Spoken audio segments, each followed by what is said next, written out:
Hey folks, in this video we're gonna talk about the Manosphere again. I know, right? Yeah.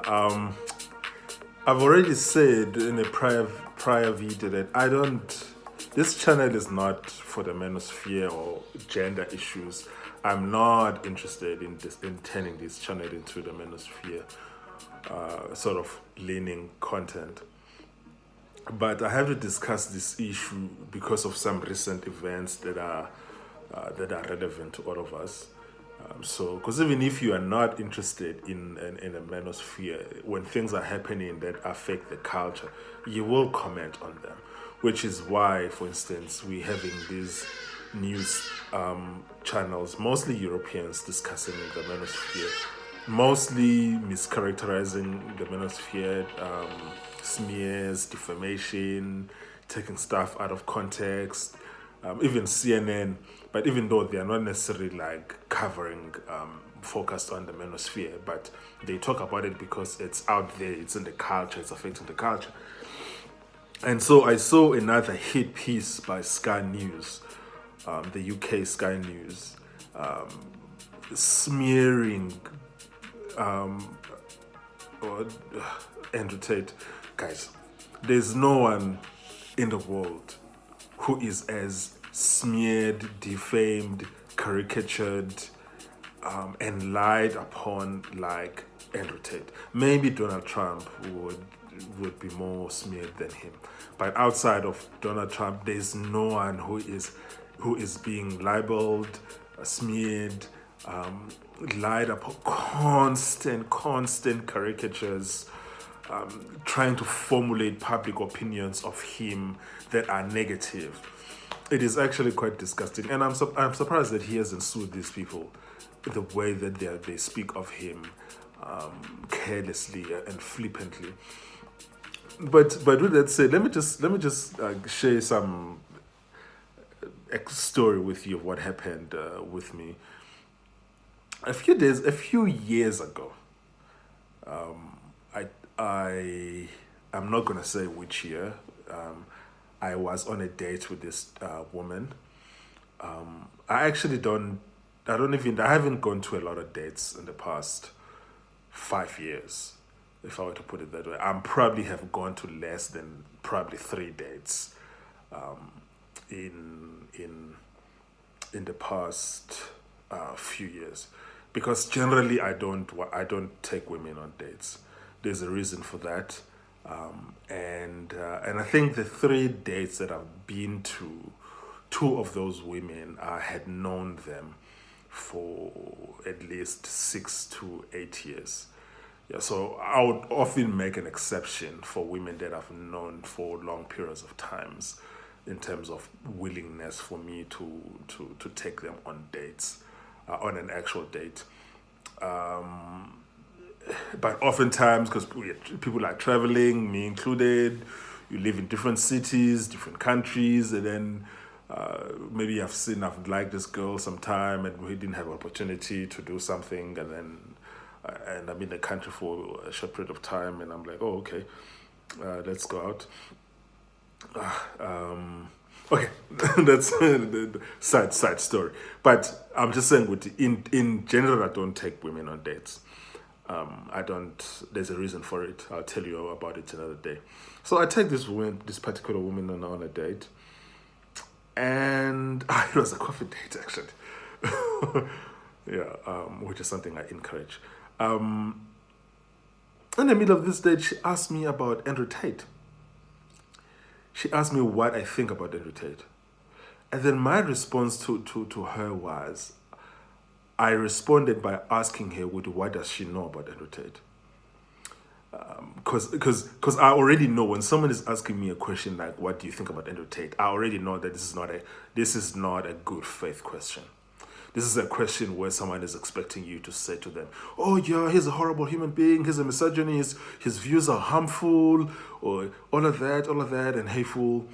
So they are not in any way in a mood to hear a nuanced or a different view from what they're expecting you. So I asked them, what do you know about him? And it turns out that she actually doesn't know anything about him. She hasn't watched any single video by him. She doesn't know any single thing that he actually said. All her opinions about Andrew Tate are based on secondhand views or gossip or hearsay from all these beta male bloggers that she's watching who hate him, and all these white knight dudes who are trying to be who peddle to women, and so and then she takes this view, and then now she wants me to respond to this secondhand gossip, hearsay about a person, and I refuse to respond to that. Because I mean, if you care enough, if it matters, if this person matters enough for you to ask me about them, they should matter enough for you to actually do your homework, to actually listen to what they've said. So that when you come to me and ask me about them, you are actually telling me that this is what he said, X, Y, Z, line and stanza and paragraph. Not some second half-cooked, beta male, white knight, bullshit that some guy who are lying to women trying to get laid are saying to you because they think that if they say this bullshit to you, you might consider them as one of the good men and that potentially they might get laid. I'm not interested in any of that crap. If you want to ask me about anything or anyone, you need to tell me this is what he said, this is where he said it, give me sites, yeah, and then I can respond to that. This is similar to the people who want us to respond to the comments that Donald Trump said that African countries are asshole nations, but none of them have any citations of when he said that. To whom did he say that? And everyone who was in that meeting where it was alleged that he said that have said that it never happened. But then people still to this very day write with such authority that Donald Trump said African nations are asshole nations, and these people don't have any citation to provide for this. This is how people end up getting sued. Actually, by the way, because when you lie about people, even lies of commissions and lies of omission, you will get sued. Yeah, so this is exactly what's been happening now with Sky News. I found another hit piece they made about Andrew Tate that I want us to respond to. It's actually with these European media houses, it just doesn't end. Yeah, so but let's go into it. Let's hear what they have to say this time. This is from Sky News. Sexism, misogyny, and hatred are spreading on social media, increasingly spilling into classrooms. With a survey of thousands of teachers by the NASUWT, finding online content is the biggest factor behind poor behavior and worsening attitudes towards women among pupils. Okay, so they are saying that they surveyed like 5,000 teachers who believe that online content is the biggest contributor to bad behavior in the classroom. The question for me is, how did they establish this? How did these 5,000 teachers come to this conclusion that bad behavior in classrooms is due to content from online content? How? Often the answer is that they have no way of establishing it, that they are purely just speculating. And because time after time they are making these claims, even with the adolescents, short series, and all these other hit pieces, they're always making these links between online content and classroom behavior without providing any evidence that they are linked at all. No one has done any proper controlled study. No one has shown any causal relationships. No one has shown anything. The only thing that they are doing is to smear people and content that they disagree with. Okay, let's continue. Teacher Sally Reese was upskirted several times by a boy she taught. She feels experiences like hers. Okay, some teacher said that she was upskirted by people that she teaches. Kids has been doing this for years in high schools, long before the Manosphere. I don't want to confess some of the shit that we did when we were in high school or primary school, but kids has been doing crazy Because teenage boys are horny. And obviously there's an issue of consent and all of that. And I know a lot of high school boys who slept with female teachers. Let's not even go there. There's an issue of consent, yes. But to say that this is related to the how is it related to the Manosphere? Which Manosphere content is encouraging boys in schools to make sexual advances on their teachers? Give me one Manosphere content creator that either encourages or pushes boys to do that sort of stuff. And the answer generally, if you know, on the comments below, tell me. Show me a link. Give me citations. And I know that it doesn't exist. Because what they do is they take all of these bad experiences that teachers or whatever girls are having in real life, and then they just speculate that somehow they're linked to the Manosphere. If you guys don't stop this bullshit, like really, really guys, if you don't stop this, you're gonna get sued. Can't be separated from the worldviews young men are developing online. We're really damaging. Young boys and men are damaged just as much by this contact online. It is not that masculinity is toxic. It is the way that it is being presented. It is this idea that there's only one way to be a man, and that involves, oppressing women, the right to their bodies, the right to sex, all of those things. Referred to in the survey 53 times is this man. Female teacher said the Andrew Tate phenomena saw students sometimes refuse to talk to them or male counterparts they didn't. Wow. I would be so happy if Andrew Tate sues these people. Please sue these people. Because the level of shameless smears that these people are engaged in is actually mind-blowing. Show me any evidence where Andrew Tate has told any boy that they mustn't talk to their female teacher. Just one incident. Or even where he said that men shouldn't talk to women. Give me any evidence.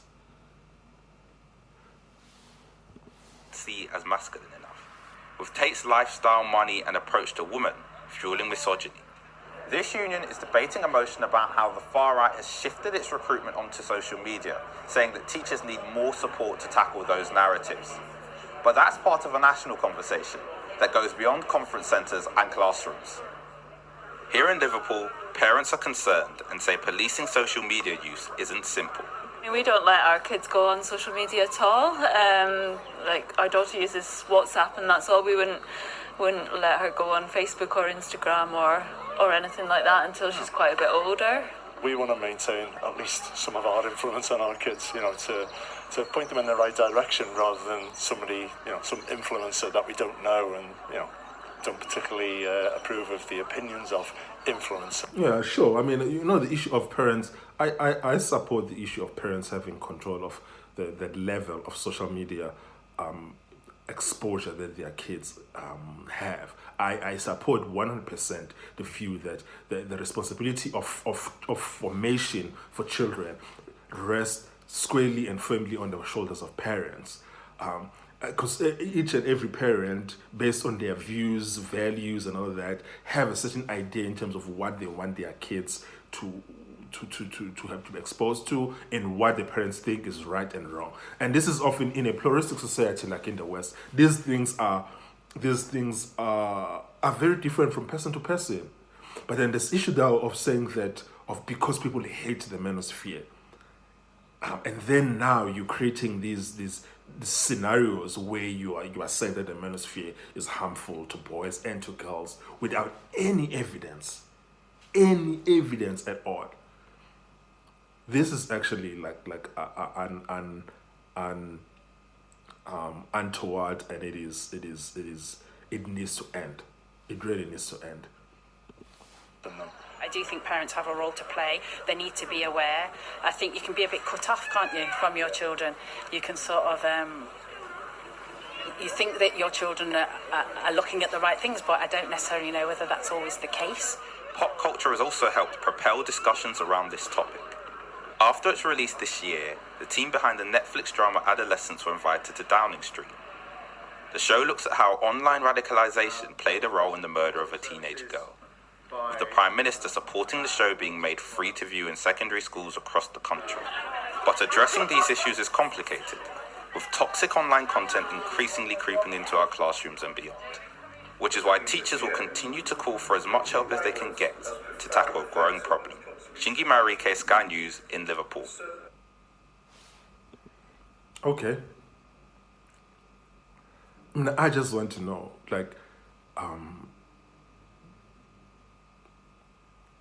I know, for instance, that in South Africa, at least, kids have been touching teachers sexually for a very long time. This is not to say that it happens all the time and that it happens often, or that it's okay when it happens. No, I'm just saying that. I'm saying, especially this issue of kids touching teachers sexually was happening a lot more in the past than it is now. And vice versa with teachers touching kids sexually. So with that teacher who said that she was upskirted, okay, where's the evidence that that event is related to the Manosphere? Where's the evidence? I want to know where the evidence. You're not even trying to provide. I think the problem with Western media is that you all are such propaganda networks that you've lost the meaning of what it is to report news. And when it comes to something that is this explosive and this sensitive and this controversial, how can you be so careless in terms of how you are reporting it?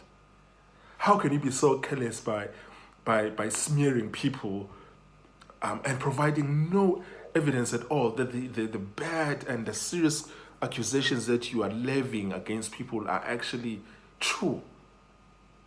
I actually wish that you get sued. I really wish that you get sued, because this needs to stop.